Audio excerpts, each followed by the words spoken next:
Minsan, nangarap lang ako makapagtapos. Pero dahil naniwala ako at ang pinakamahalaga, naniwala sa akin ang University of Batangas, kahit mahirap ka, pwede ka magtagumpay.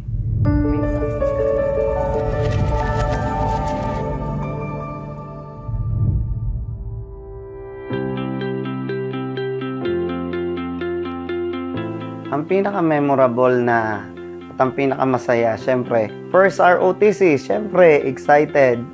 Every Sunday, na nai-share namin sa mga kadete kung paano magkaroon ng disiplina. Nakakapagturo kami ng military tactics na mai-share natin sa bayan.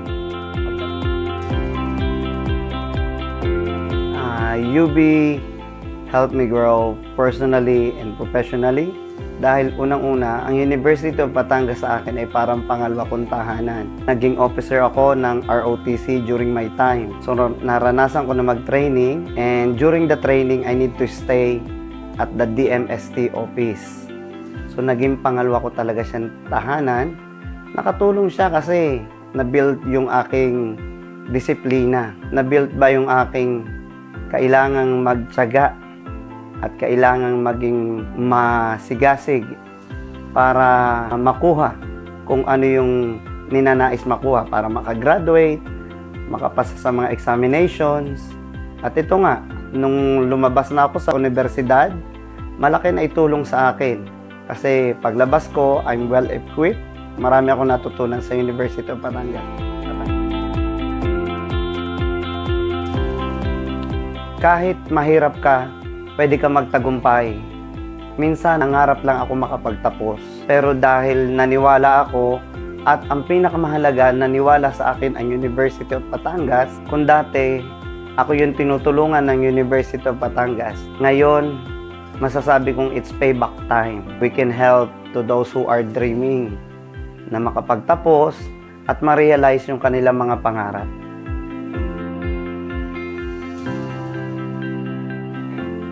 Quality education, I think, is a must para mahubog tayo sa future, para tayo mahubog sa ating tagumpay. Alam niyo po, nakarating ako sa United Kingdom. In just 1 year, na-promote ako as a deputy manager. Nung magpunta naman po kami sa UK, wala naman po kaming dala doon. But now, I'm happy to share to you, we own 2 businesses there. And I'm happy to share na ang ibang empleyado namin are product of University of Batangas. Ano po ang edge pag galing kayo sa University of Batangas?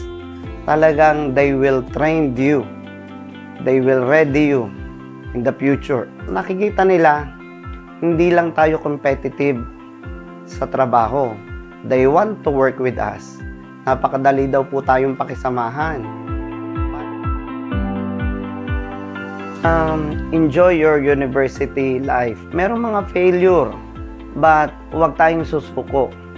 Ang failure at some challenges, nandyan lang yan. But the way we face the problem, how we accept the failure, at yan ang kagandahan ng University of Batangas. Sa aking karanasan, yung mga professor ko, they are not just like teaching subjects. Most of my professor, they are my sisters, brothers, mom. As I told you, University of Batangas is my second family. I'm Juanito B. Pagkaliwagan Jr., an alumnus of Bachelor of Science in Nursing, Batch 2007, a proud UBian.